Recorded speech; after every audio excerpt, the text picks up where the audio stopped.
Hola, ¿qué tal? Me da gusto poder presentarme ante ustedes. Espero que la información que voy a compartir con ustedes en este pequeño video pueda ser de mucha utilidad. Saludos y deseo que estén bien. Yo soy José Menoldo Arévalo Baeza, estudiante del diplomado en neuropsicología. Bien, pues la información que necesito compartir con ustedes en este momento es acerca del tema de la organización cerebral. Vamos rápido porque los minutos son muy pocos y el tema es sumamente extenso.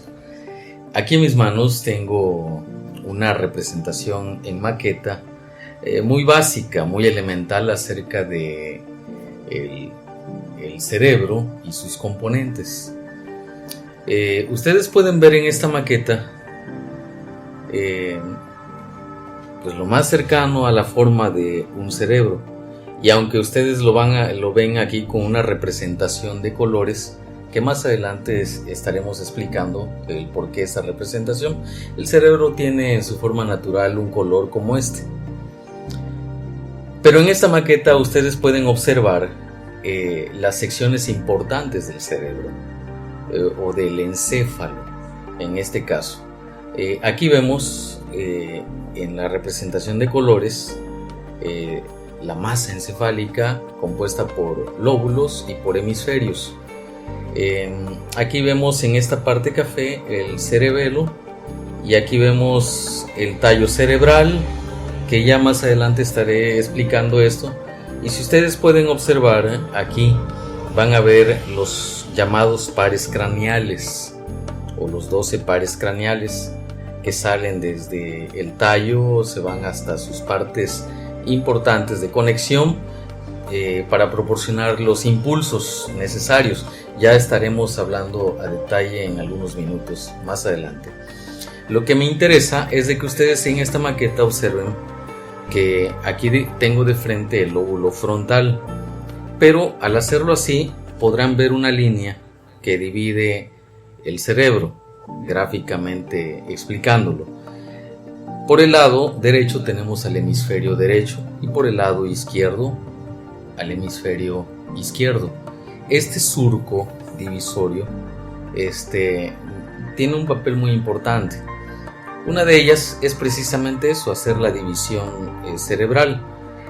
Los pares craneales también tienen una función en su decusación ahí por el bulbo raquídeo, y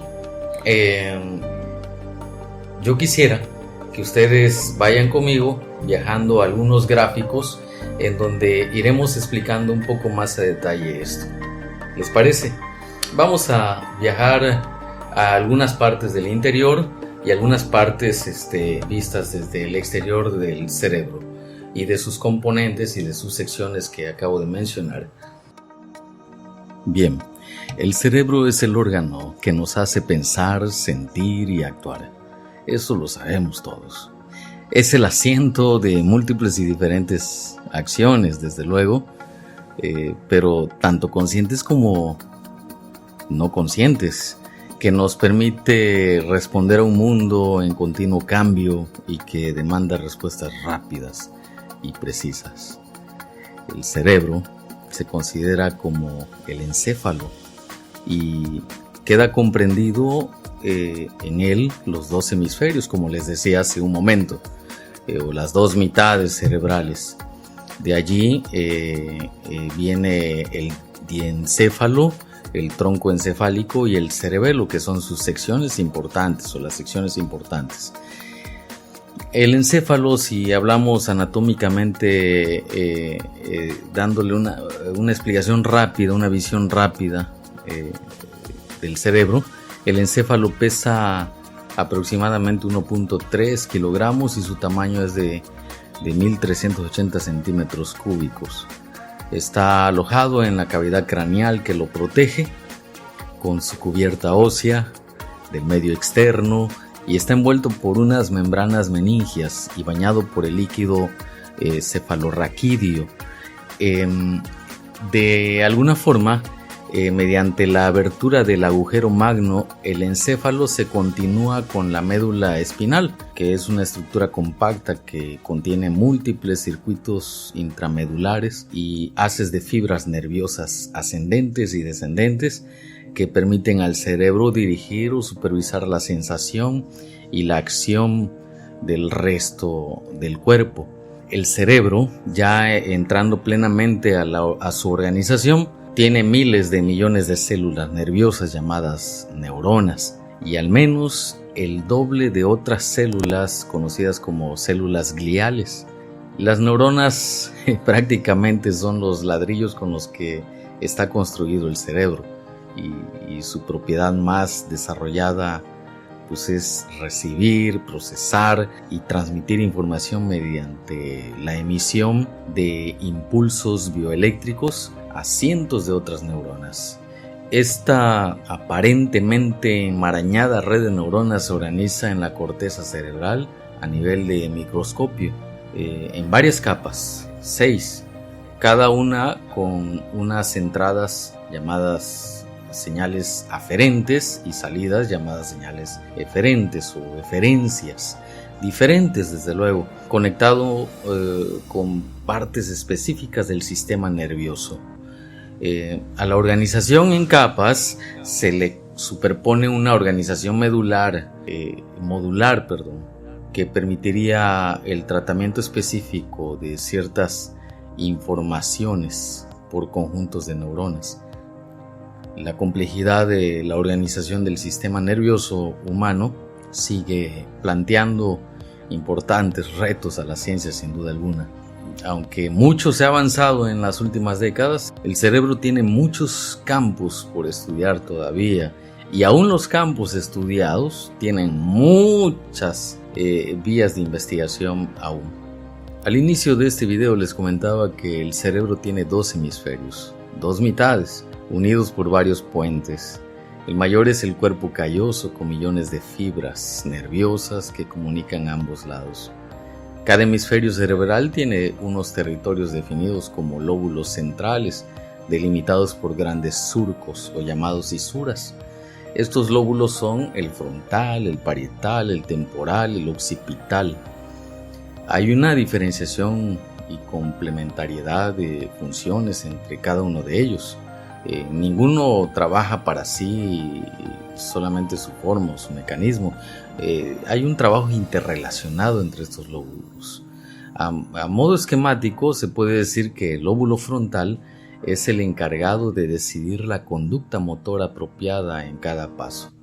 Cuando vemos un objeto que nuestro cerebro identifica como peligrosa, por ejemplo, una serpiente, la decisión de salir corriendo o quedarnos quietos se efectúa a nivel del lóbulo frontal, interviniendo el sistema de detección de peligros, que es el sistema límbico en sí, cargando de fuerza y emoción a nuestro accionar.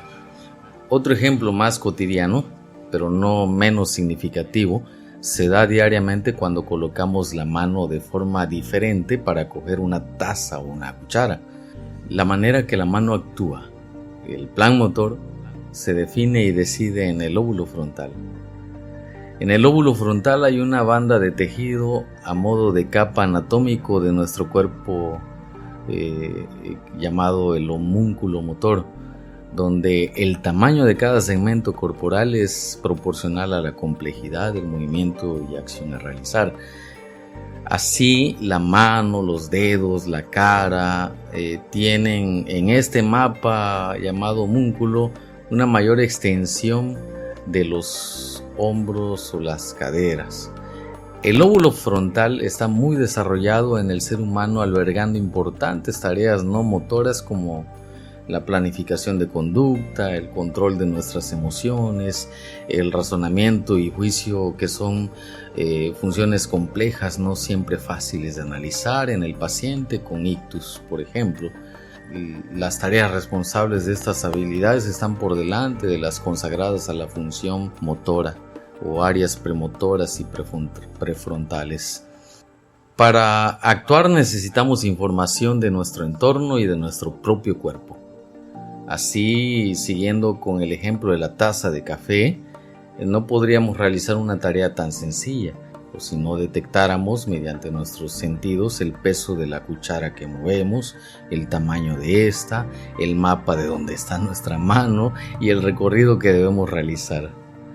Así es el lóbulo frontal, amigos y amigas. El lóbulo parietal, por su parte, está involucrado en el mapa de dónde actuar, integrando la forma sensorial, interoceptiva de nuestro cuerpo. Hablamos de los músculos, las articulaciones, los tendones, y exteroceptiva, que es del exterior. Se le atribuyen básicamente funciones sensitivas, asociativas, así como de reconocimiento del espacio. El lóbulo occipital no se queda atrás, pero también tiene un trabajo interrelacionado con los anteriores mencionados. Y este lóbulo occipital se encarga básicamente de la visión. Elabora la información visual, aunque esta trasciende a los lóbulos parietales y temporales.